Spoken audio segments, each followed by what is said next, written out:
Hello, seo céirih vlog a bhd fuamsa céirí agus sé de sathne hain darna lá ina bhd ha mé hasasta na siideach op a déin agus mí dúú be an pacaigh ar son na bhd. Agus hatóir acham sa háast chud is sa bhálait ach ha seo acham. Tá sin go má fémal sin ahar ha go má fémal sin pacaigh. Well seo sinne cha fin agus mar a gurí tí gan na bhd or hat géirí go a chuteach chu leis se fachcaigh agus tá acham sa hástraí anuach seo I bhór chu sin stú ha mé toscálarúmsa ar sin seach gon bháid.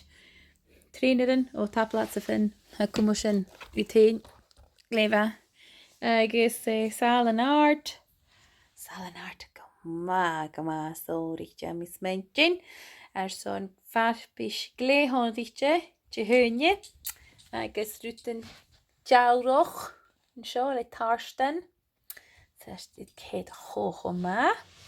So an gach outfit ha mi cleachcaigh agus na buineoir stocha go bú mé gan cleachcaigh chuideach fanne granní agus bí se cádarúmsa sa sin má agus rútain éile so. Tóir stú acham sur san na bhd ach fin mi sin ó an drasta. Cheery.